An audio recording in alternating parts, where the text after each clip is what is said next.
Hello, everybody. My name is Jelani, and welcome to the 40th episode of the DeSci Rising series, put on by DeSci World, where our goal here is always to, among many other things, provide an opportunity for many of the wonderful projects on our growing DeSci World dashboard to just formally introduce themselves, update their progress, highlight their achievements, and just generally engage with both the DeSci World and wider DeSci community. Now, the idea behind all this is always that at DeSci World, we very much believe that more than the tech, more than the funding, it is the community leveraging these tools that will usher in many of the changes that we are all looking for decentralized science, DeSci, to bring to the various legacy STEM industries.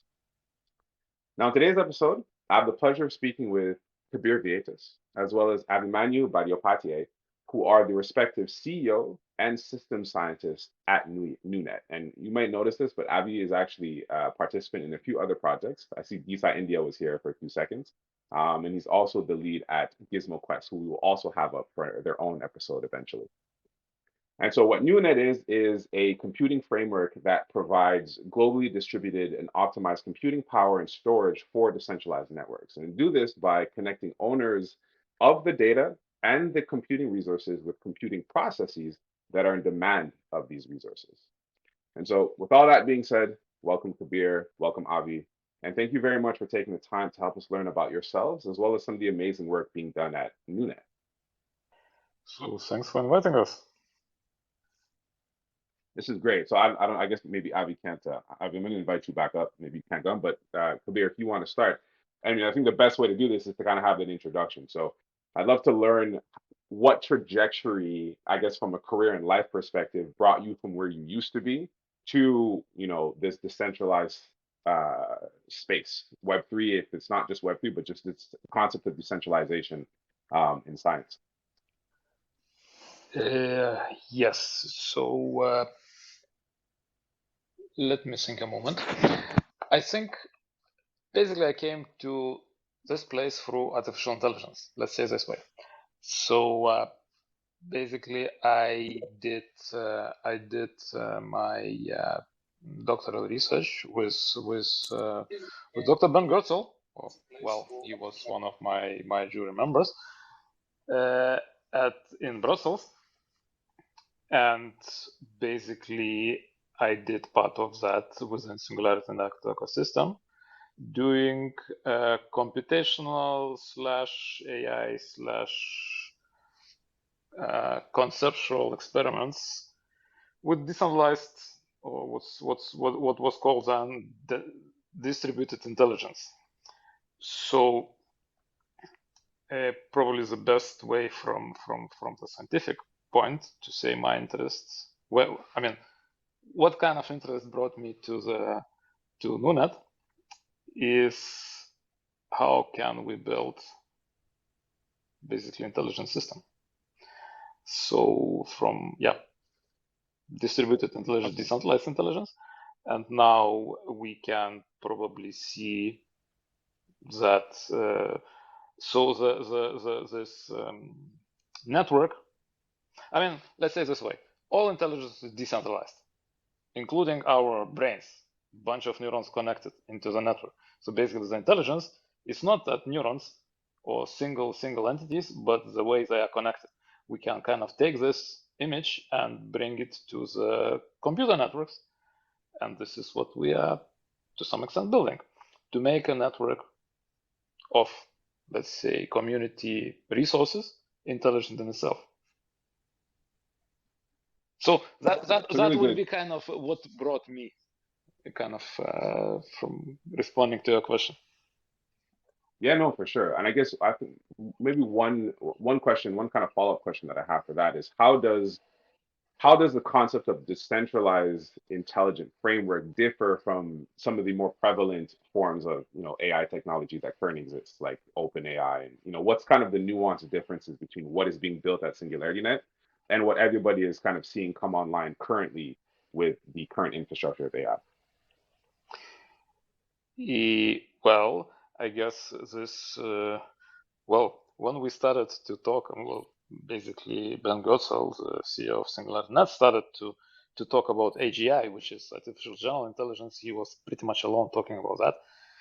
And now kind of everybody took over. I mean, not took over, but sort of know the word.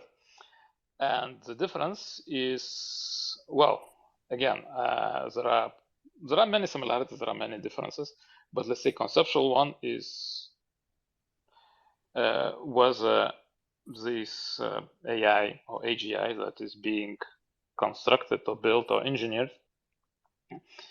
The goal is it like do concrete, very concrete and very particular job tasks, or is it something looking for general intelligence, whatever that is? Because first of all, before you look for that, you have to define it, which is probably the most difficult and kind of difficult part of it. But yes, so that's if to say in one way, or that would be the difference.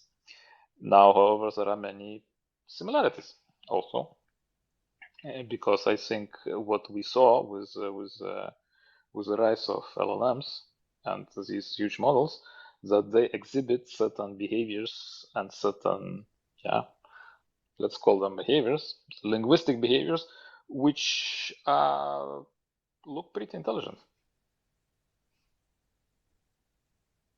Okay. So and so essentially, I mean, now there is a technical way, let's say, to say it, is that decentralized doesn't mean that, I mean, everything right now is distributed over many computers, let's say, even if it's in one data center, a bunch of computers connected, maybe with a fast cables or whatever. But decentralization, in a sense, says that there could be many opinions in one network, and they interact with each other. right. So Dr. Ben Grotzel, and I guess by extension, Singularity Nets, and your own perspective of the framework of an AGI, or the ultimate AGI, is essentially a network of AI agents that kind of all culminate to give rise to this, concept of AGI. But it's not just one entity; it's multiple entities working together to come to this. Yes. So in that sense, and it's always like there is a kind of a nice question when a network becomes a network, when a bunch of agents connect to a network, whether this network has an agent in itself or not. And probably there is no concrete answer to this. However, there are different approaches how to approach this. Whether you approach it as a single entity, or whether you approach it as a collective of independent entities, which, I mean, working together, let's call it, they negotiate in order to figure out what they can do together and that negotiation doesn't really somehow suppress diversity of opinions, of ways of doing things, and perspectives and goals. Oh, very interesting. Avi, I'd love to kind of hear your back end story, how you came to where you are. I think you're currently still in the process of completing your PhD, even though you are have your hands in a variety of different projects. What has been your trajectory that has led you here? Since last year, I was I actually joined in NuNet since last year, but a year before that, I was basically started learning about the crypto side of science, and that's when I discovered decentralized science. And then I tried to understand the concept of DeSci. I started digging, and I started looking into how people are formulating the idea of decentralized science. And basically from there, I started when I started into the crypto world. Initially my research was from an interest point of view. Like, it was all self-funded, and basically I used to repurpose my own hardware to fund my research. So I have a small computing laboratory. So here I used to run computational simulations and biological modeling simulations in my lab. So in the idle time, I used to also mine cryptocurrency to generate funds so that I could it was like a cycle, so I could fund my own research and keep going ahead. And eventually, I learned about, read a lot about the DeSci articles that came up. One of the most popular ones was written by Sarah Hamburg. So I was very inspired by the basic idea behind DeSci. So then after joining NuNet, I shared this idea with Jennifer Kabir about how NuNet can be a use case for supporting DeSci as well as leveraging it in the decentralized scientific community. So, so the thing is, currently we have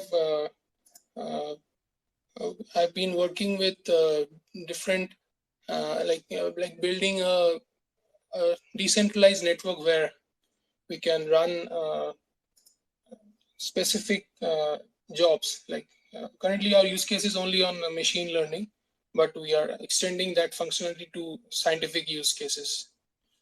So basically, we can, how I see NTX, it could be like an extended version of like we already have CureCoin and GridCoin, and those are specifically for protein folding and Boeing related use cases. But for NuNet, it would be a larger superset actually. So that's how I'm imagining it right now. Yeah. Interesting. So I love to hear that, as a scientist, you kind of took the initiative yourselves to start leveraging, Web3 blockchain technology and cryptocurrency to help fund your actual research. And that's kind of brought you full swing into developing frameworks and platforms that can help further empower and embolden, scientists to be able to leverage these networks of decentralization. And I think your last point is a great segue into, going into a deeper dive into what NuNet is. So if we take a step back, you view NuNet as a superstructure that exists upon current iterations of things that may or may not be doing similar things, although more specific to particular niches. But let's take a step back further and let's talk about NuNet. So give me a comprehensive, or at least an ELI 5 for those who are not computationally savvy, overview of what NuNet is and what is the actual problem it's looking to solve. And anybody can take this, either you, Avi, or Dr. Kabir.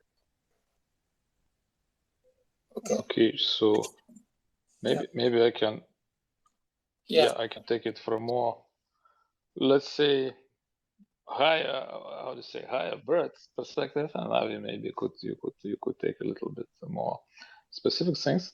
Yeah, sure. So basically, well, I guess one of the answers to that is we're not looking for the problem.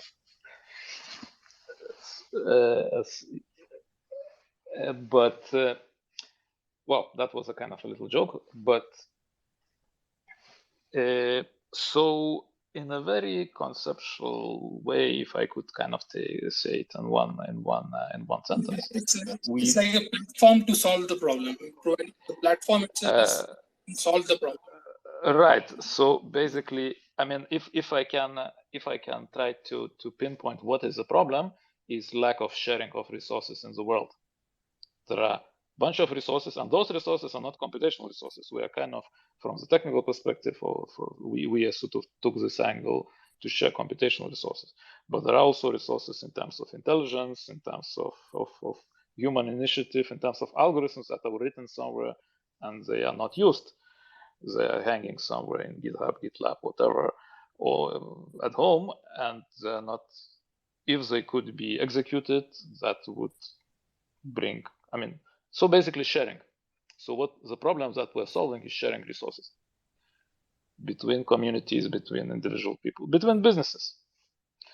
And the let's say let's say blockchain technology provides, and everything that comes with free, not only blockchain technology, it provides ability, or let's say more kind of technical possibilities to do that, not only sharing in terms of giving it away, but also sort of integrating that into the micropayments, where sharing becomes,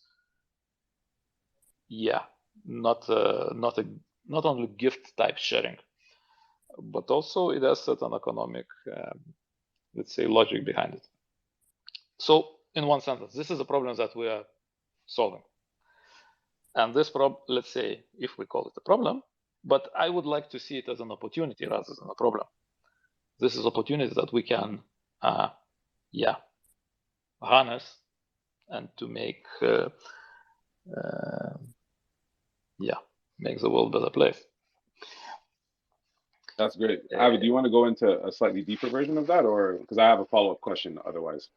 I would like to do a comparison. I think that would be easier to relate with NuNet. So if we compare CureCoin and GridCoin to NuNet, so how can we differentiate these three? So what is CureCoin? CureCoin is a cryptocurrency that rewards users for participating in protein folding simulations through the Folding at Home project from Stanford University. Gridcoin is a cryptocurrency that rewards users for contributing to scientific research on the Berkeley Open Infrastructure for Network Computing, the platform.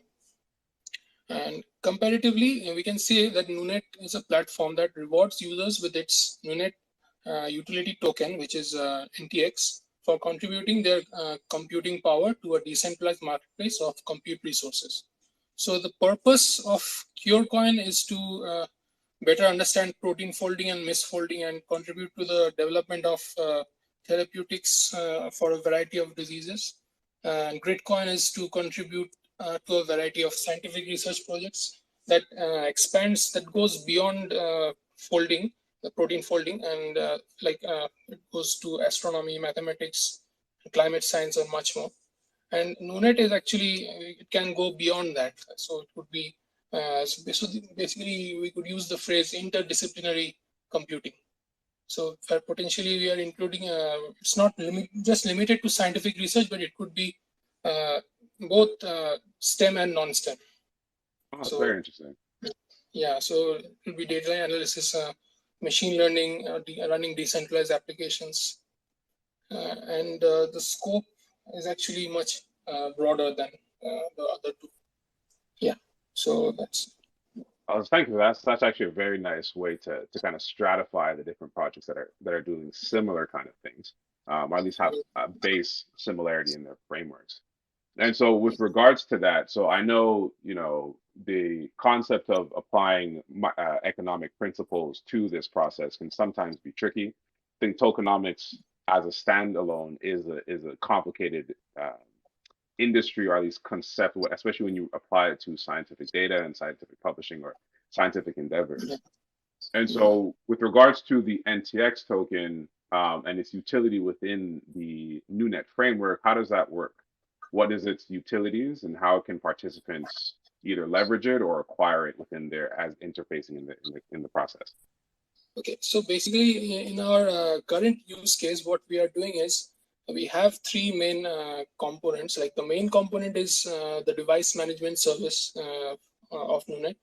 That is becoming a backend for a service provider dashboard and a compute provider dashboard.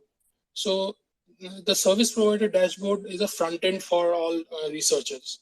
So using this front end, anyone can use the NTX token to request a computational job. So currently we are having only the TensorFlow and PyTorch option, but we are also going to support the Anaconda framework, so that Anaconda containers, basically. So using that, so people can run scientific computations using that particular container, and they can define their own jobs to run these models. Yeah. Okay. So let me take it again from bird's eye view. In general, so utility of the token is settling transactions basically between any components in the network. Now, the reason why it's decentralized is that we enable negotiations. So basically, the point is to enable anybody who wants some kind of resources to find those resources based on not necessarily NTX price. It could be this other properties. Maybe people want to have, let's say, green computing power, etc., and so forth. And NTX is a settlement layer which would enable to bind all those transactions and people to actually execute them. So that's the general utility. And then there are a bunch of what Avi was mentioning. There are a bunch of implementations and how we actually start shaping the whole ecosystem in order to make it happen. And we have also classified it as three categories, three classes, classifications: low, moderate, and high amount of resource usage. So based on these three categories, we would be specifying three different pricings. Okay, and so that's from the researcher's perspective. So if I want to get computation, or if I want to have access to these resources, I would come. Well, actually, walk me through that process. So what's the requester's deal workflow? So if I want to get this computational power, what happens? Yeah. So when you request computation, you would already be having a compute provider's machine that has been onboarded to NuNet on the other end. And when the computational job is completed, the compute provider is rewarded with that particular NTX token. Right. So okay, but from my perspective, and maybe I'm a little bit naive to this, but from my perspective, I can come onto the NuNet's dashboard. I can put up a proposal for a particular project, or whatever I want to be computed. So what's that process? How do I gain access to this resources to accomplish the needs that I want? So to some extent, the offering or the promise of the NuNet as a platform is that give me your compute process and we will find you the best way to compute it. I see. And okay. for you, basically a user, or the one who puts this compute process, doesn't need doesn't need to know where exactly this is done. Right. What needs so when you put the process, you say, okay, I have this and this and this process. We basically require, and this is actually we do it ourselves now, but the platform itself will require certain declaration of how much computing power this process will need, or a certain estimation, and of course certain promise of, well, let's say, I mean, it depends. So again, it depends on negotiations. Like when you come to a market, you can say, I will pay this and this amount for the, I don't know, red hat or whatever, blue hat. Or you can look for the blue hat and ask, okay, how much do you want for that? Right. And then you will pay. So it depends on how you do this. It can be both ways. And what NuNet as a platform provides, we provide interfaces, APIs, and so on and so forth, to basically do both depending on what users and providers want. And what Avi was more explaining was, so we are now running on a testnet. So we don't really build all the use cases. We build certain specific use cases. And then we kind of improve those protocols so that, well, once again, decentralization means that we as NuNet, we do not really decide how users and providers should interact. We build tools for them to figure out what is the best way for them to do. Whether the best way is to say the price that let's say I go to Amazon and I know that this kind of computing workflow costs this amount of let's say money, then I translate to NTX and I say, okay, I will pay 50% whoever does it. Or you may, as I said, you may come and say, I have this compute process. Who is going to do this for cheaper? Or who is going to do this for faster? Because maybe I want to do it faster. And if I want to do it faster, I may need to pay more. Okay, so, very interesting. So yeah, you have you basically have something. Yeah, no, that answers the question very well, actually. Thank you very much for that. So it really is, you guys are kind of that facilitation layer that allows the computational resources and the computational processes lookers, or individuals looking for that, to interact with each other and negotiate. So you have open market dynamics that also play a role in this. It's actually very interesting. And so I guess from a technical perspective, and assumedly this follows the same concept of, if you have an IoT device, or any really electronic device that has a processing capacity within it, you could assumedly be able to plug this in and offer this up as computation processing power in this network. So what does that actual process entail? So I have my phone here, and I want to hook it up to this framework, this decentralized network. How do I go about doing that? So that's a good point that you mentioned regarding phone, because if we basically computation, and even theoretically, it's processing and communication, right? So data is part of computation.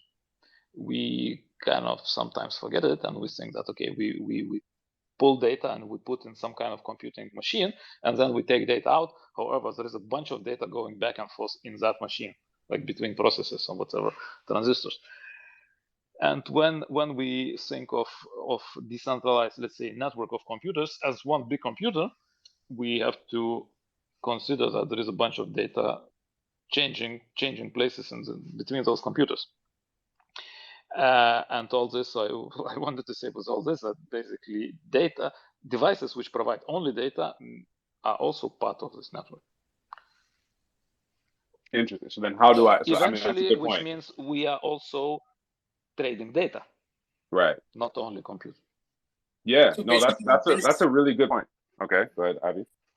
So basically, in technical perspective, we would have to develop a mobile version of our device management service and the other applications like the service provider dashboard and the compute provider dashboard. So currently we are supporting only the Linux operating system and Windows subsystem for Linux.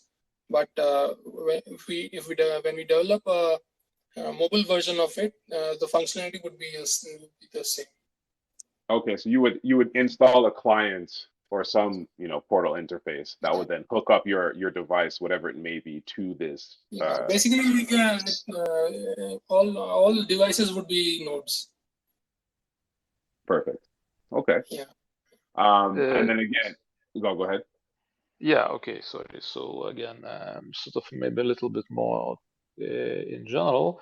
So, well, I mean, the network is peer-to-peer network, simply. Now, we build our own peer-to-peer network by installing small binaries in each device that we connect, which basically, and then through those binaries or through those what we call device management service that Avi mentioned, is we expose all our APIs, protocols, we encrypt data, we take care of knowing what is the state of device in the network so that other devices can understand it, and so on and so forth. And basically, we communicate between them, or they actually communicate. Actually, we provide a tool for them to communicate. Let's say it this way. Now this device right now we are on testnet. We are building most. I think the target is Debian, right, Avi? So on Linux devices, but in principle, we are looking to build those depending on what. So we are kind of choosing what kind of devices we sort of built into the network by looking what is a demand from the community, or at least this is our goal, is to basically engage with the community in very early phases and to understand which devices may be now most interesting or important to connect. However, in principle, yeah, we are theoretically, or at least this is not only theoretical, we're looking there to even get to a level of embedded devices where we can pretty much build a firmware or some kind of really small small piece of code which can expose maybe not all our protocols, but the protocols that are needed for this device to interact with NuNet. It could be quite simple. It could be only data. It could be sensors even at the end of the day. What we provide, we also provide this layer of metadata. When the data which flows into the network, it has a certain layer of describing itself so that other devices could find this data. So suppose if I have, I don't know, some kind of mobile phone which for some reason has a temperature reader, I can basically, well, it's a very simple example, right? But suppose I can just connect to NuNet and I say, look, if anybody wants to get temperature reader from this coordinates at every moment, yeah, it will cost 0.0001 thousandth of cent, something in that manner. So that's actually that goes back to your concept of you're not only providing compute power but also data. And I think at the beginning I missed that, but this is actually a really good way of putting it together. So actually, there is, if to go a little bit kind of deeper into this, there is a Yeah. certain kind of trade-off between what, or let's say trade-off between what is data and what is compute, because I can say, I can write a function which computes certain, let's say, from inputs to outputs, but also I can have a huge database which just has a hash table which does the same. So where is compute, where is data? Basically, the result is the same. I ask something, I get the answer. But the way it's done, on one case it uses compute, on another case it uses a huge database which uses storage, which is considered data. So yeah, there is a certain way to play between the two. Yeah. Yeah, especially as you hook up all these devices that can then feed forward that data. So that's very interesting. You're basically creating an entire marketplace for those uh, uh, devices that are connected to also be able to, for people to also tap into the data that is generated by those entities. So we would like, the way we like to say it, we are creating the economy, which may be composed of different marketplaces. Right.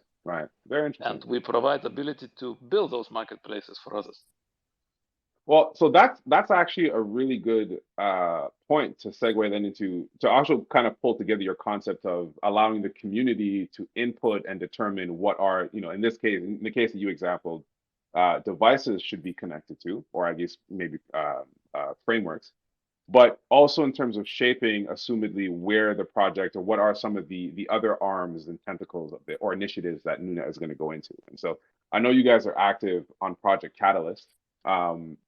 Before we get into what NuNet's proposals are, maybe can you give the audience a kind of overview of what Project Catalyst is, and then segue into what NuNet has. What are some of the proposals active on Project Catalyst from you guys? Ali, would you like to take this? Yeah, I was waiting for describing the proposals. All right. So basically, I can tell them in more general. So Project Catalyst is the initiative by Cardano Foundation, if I'm not mistaken. Yes, and basically it's initiative to fund certain community projects. First of all, which basically enrich Cardano community and Cardano, let's say, use cases. And right, that would be short intro. So before, I know you're about to jump in with what the proposals are, but just to frame it, essentially, because I know SingularityNet is very much integrated into the Cardano ecosystem. NuNet's framework, at least blockchain integration, is built currently on Cardano, or will be built and launched on Cardano.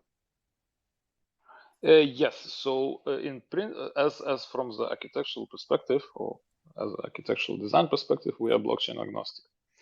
The way we're building NuNet is that we're building what we call APIs. Well, not what we call, what are APIs. But in this sense, we're defining our functionalities in terms of, let's say, telemetry API, device management API, data persistence API, tokenomics API. And then the first, let's say, implementation in our private alpha, we did this on Ethereum, the same API. And now for this implementation, we switched to Cardano as the main implementation of API. However, we're building this API so that they could be used for other integration for other blockchains. Because we use blockchain for very specific reason, for settling the transactions. So when in this, let's say, economy, when buyer finds seller, they enter into contract. Obviously, we need smart contracts for that. And then they do the, let's say, depending on the kind of trust level, etc., which initially is pretty much non-existent, then you enter an escrow account in order to sort of build your promises into that. And then when the job is done, whatever it is, and when somebody, let's say, prove that it's done correctly, then we release the funds. And for this functionality, we use blockchain through these APIs that we build. Yep. So right now we're building on blockchain on Cardano, and we are really happy with the things that Cardano provides, and also what it will provide in the future with new developments. Yes. So That that, would I be, mean, okay, so that's interesting. I want to just pause there for a second. Again, I know you want to get into the thing, but when you Oh, sure, mentioned sure. right, when you mentioned previously that essentially NuNet kind of can sit above as a higher order infrastructure to allow for this marketplace or economics to occur between compute and processing, um, that indicates that it could sit on a variety of different platforms, them inclusively being built off of different blockchains. So, say for example, I want to get something from a seller, right? But where I'm existing is on a different blockchain. Because NuNet is settling its transaction layer on Cardano, how do you tackle this cross-chain aspect, this potential cross-chain aspect? Is the idea to then have deployments across the variety of chains to allow for that transactions, or what's the idea here? so deployment is in principle, we should be able to sort of connect people who are because let's say, a little bit more concretely. So when a compute provider joins NuNet, we ask for the wallet address, or at least a way to find this wallet address, because when we need to pay NTX, we need to know what is the wallet. However, in principle, we can imagine a scenario when people when they onboard themselves to NuNet network from different blockchains. And in principle, we can imagine that the network will work and will distribute those tokens to different blockchains. Of course, it won't happen automatically. Right now, we actually, the NuNet token, we have a presence in Ethereum and in Cardano, and we have certain bridges between them. And then comes all the beauty of DeFi as a technology. How can you do that? But in principle, yes, basically this is something that we're looking forward to kind of bridge between users which may use different, or they have different accounts in different blockchains. Interesting. Now, how to build smart contract on top of blockchains? There are technologies for that too. I think we could have a plugin for that. Well, but let's talk in kind of from architecture perspective. Yes, we are looking into that too. Yeah. Awesome, cool. Thank you for that insight, Kabir. Avi, please, just to go back to the Project Catalyst, what are some of the proposals that are live for NuNet? I'd love to kind of learn more about those. Yeah, I'll briefly describe them. So the first one is decentralized GPU clusters, and it's basic the research and the proof of concept that we are developing currently. And this is based on a work that is already a foundation has already been laid for this on the Fund 8, which was specifically on about single GPU machines, like requesting jobs on single GPU machines, and the jobs are run and the transactions happen accordingly. So basically, this is going one step ahead of that, so that we can run a single job on multiple machines on NuNet. So currently we are working on that. So this is the brief description of the first proposal. The next one is like after the proof of concept is developed, we launch it as a production ready product. So it's called decentralized GPU job splitting at the software level.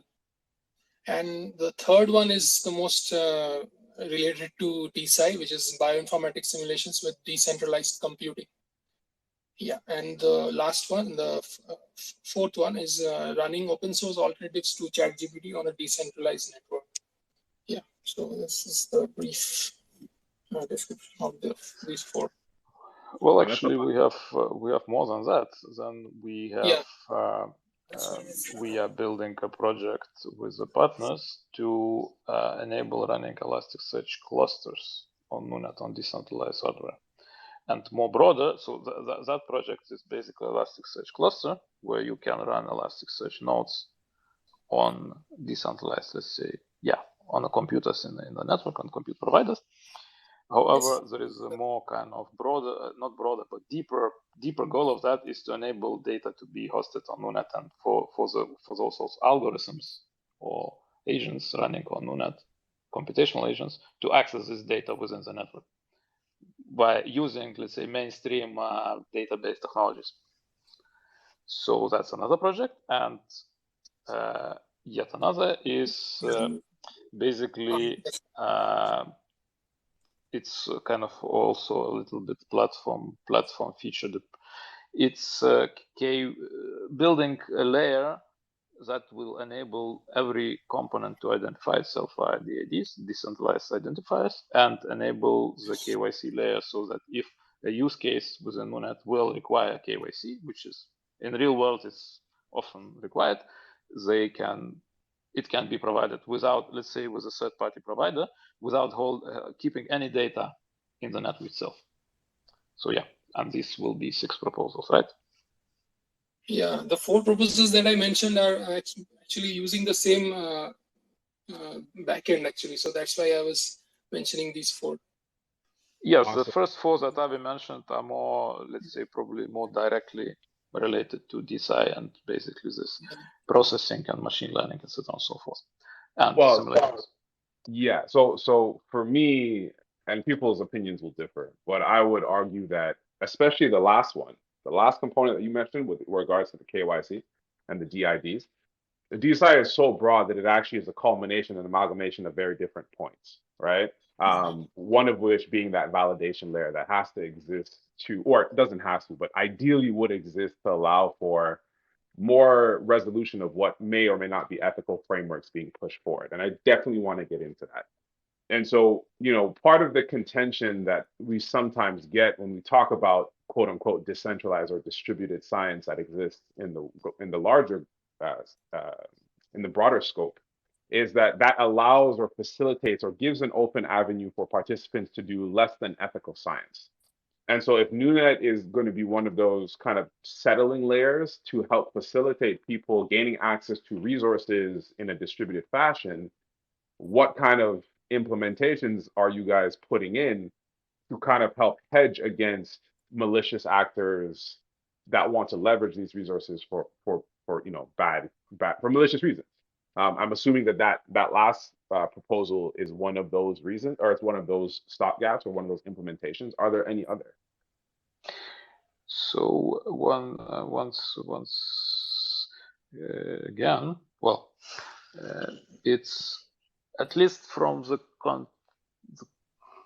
the way we think, let's say, approach, or at least the way I would like to approach these things is that, well, first of all, how do you know that things, I mean, one way to ensure that things are, let's say, ethical and non-ethical is to have transparency what is going on. Because there is some kind of, I don't think that it's correct to assume that by not allowing anybody to access the results of certain research automatically makes this research ethical. And I think we can pick and kind of find all kind of examples from corporate world where it's really not ethical. And it would make it ethical if it would be transparent, first of all, that people would know that something like that is happening. Another question, how to prevent this from happening, but that's, I think it's already the second order problem. Now, and so the way to approach it is to first build tools to enable, and then there is actually another question which is probably most broad of others: what is ethical, what is not? There is no usually well, it's not correct to assume that there is one answer. So it's a discussion: what's ethical, what's not, and it's sometimes these boundaries are changing. And once again, in order to have this discussion, you have to have some kind of transparency, and then even sort of higher than that is who decides what's ethical, what's not. Now, in centralized world, we have certain, and that works very often. That works amazingly. Sometimes, and or very often, it doesn't work amazingly. We have certain institutions which decide what is wrong, what is not, and then we have certain, let's say, okay, legal system, etc., so on and so forth, which basically enforces the decision what is good, what is bad, and what is ethical. Now, when you think of decentralized system, it's a kind of like a form of democracy when the community decides what's ethical. Now, of course, all kind of things may happen in that. So, from the technology perspective, is we try to enable transparency and try to build, or not to try, we're building tools in order to make these decisions and to enforce them onto the community that agreed with that. So basically KYC itself, it doesn't really do anything. KYC just binds certain resources or relates certain resources in the network, which are digital, to so-called real identities. And that's it. What people decide to do with this, it's their choice, and we kind of try to be as diligent as possible not to make this choice. Correct. As a platform. Right. So I think there's a very fine but defined line between enforcement and, as you mentioned, transparency to be able to make proper decision making. And I think from the technological perspective, you can only provide that level of transparency and not necessarily enforcement mechanism, especially at the level of this scientific research. And this kind of will flow into another question of mine, but essentially at the level of NuNet, when I come and put forth a proposal, or when I come and seek out these resources, is there a community-led initiative, or is there a community-led component that gets to validate at first glance whether this should be put through? Like, is there a human component that goes into this matrix of NuNet? And yeah, I'll just leave it like that. Is there a human component there? Like, who makes it? I would answer the question with invitation to build that kind of component and to tell us what sort of things. Well, I'll say not necessarily for you, but in general, the way I would think about that is we don't know a lot of things that users or community may need, or for example, this kind of thing. But then what we want to do, we want to build in features in the platform that would enable that. Let's say exactly what you say is that we have some kind of verification layer for jobs. Now, whether it's needed or not, it's another question, but it's not for us to answer probably. Right. I understand that. So that's good. So actually, to that actual point, so with regards to the NTX token, so if I want to come and I want to tackle building out this job verification layer of NuNet, does the NTX token include a governance capacity to determine what proposals go through, how they get implemented? Like, what is the interaction with the wider community that allows them to start tacking on these new modulations into the NuNet ecosystem?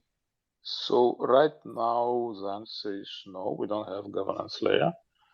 And whether we want to build it on top of token, that's also kind of, well, let's say we have not, we are still kind of building it as a concept conceptually, but a little bit more concretely. So what we have, we kind of defined 3 layers of NuNet. Let's say framework in this case, not platform. It's core platform components, which are let's say this device management system, APIs, certain implementations, which are basically not interchangeable. They have to be running, and that is something that core team is doing. Now we have then another layer, we have non-core platform components. Let's say all kind of oracles which decide whether the job is eligible or not, whether the job was correctly done or not correctly done, etc. Which can be already ecosystem, it can be different, or reputation systems, which can work, could be different reputation system working in the same network and kind of competing between each other.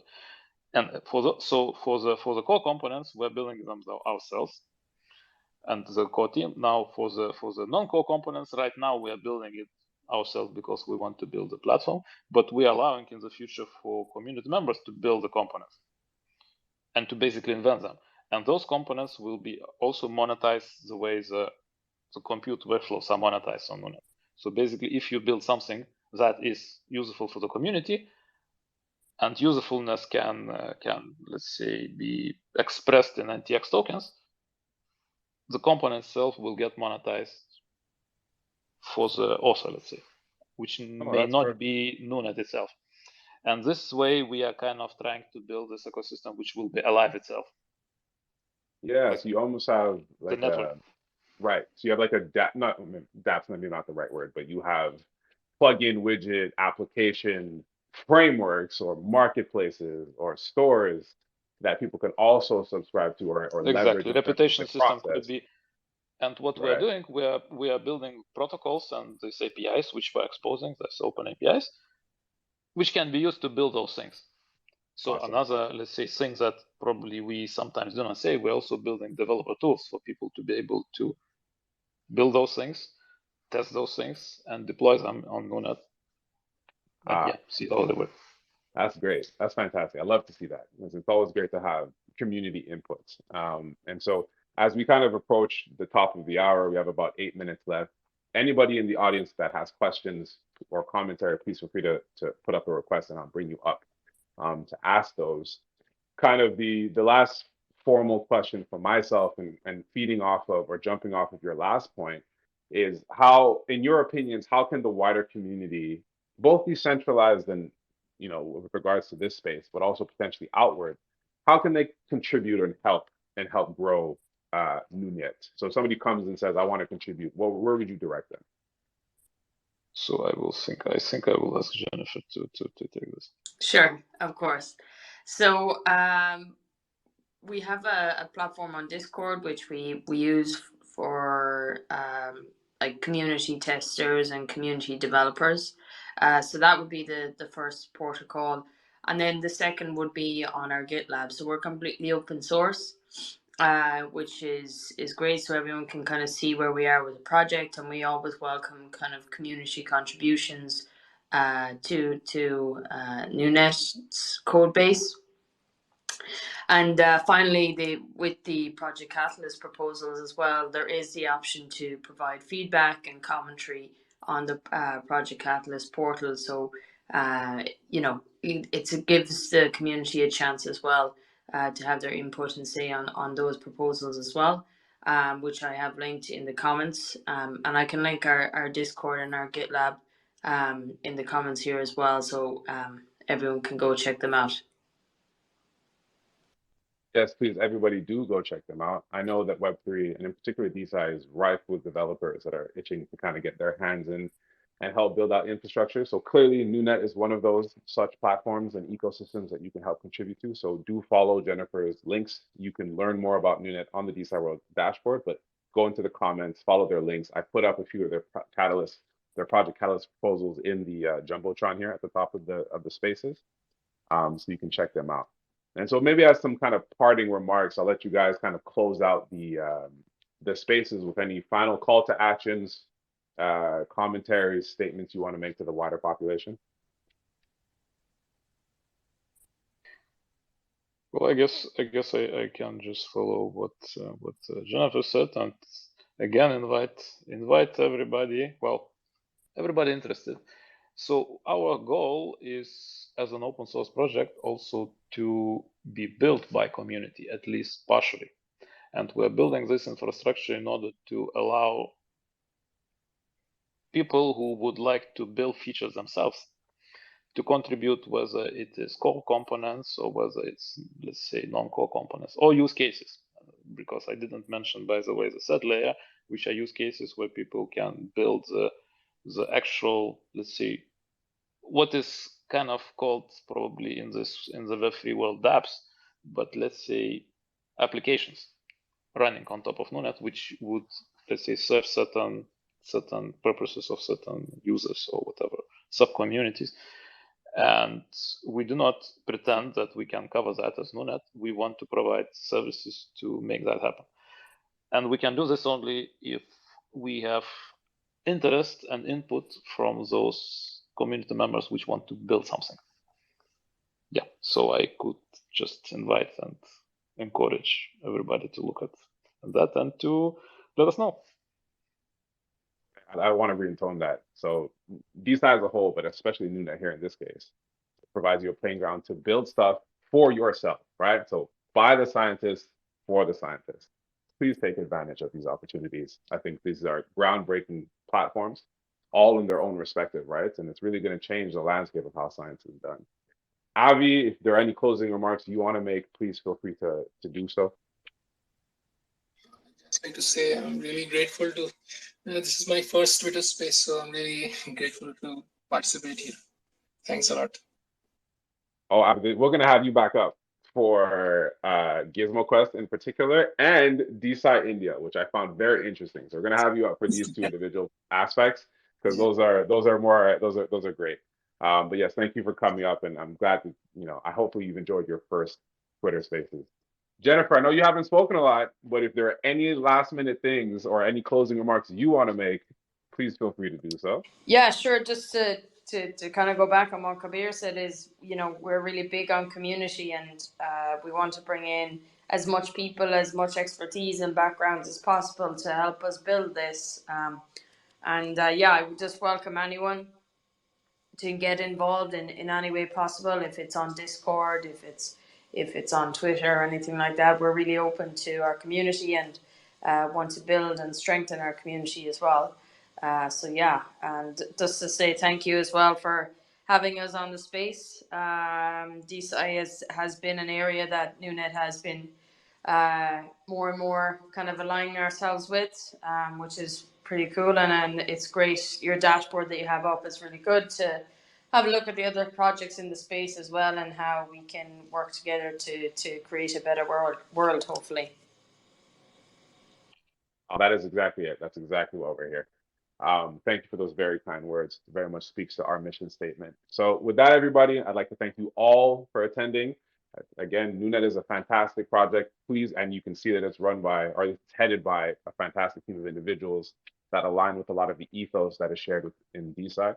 So go support, follow them, interact with them, help build out their infrastructure, support in any way you can. Signal boost it, share it with other participants in your network that may not be aware of the cool things that are being built.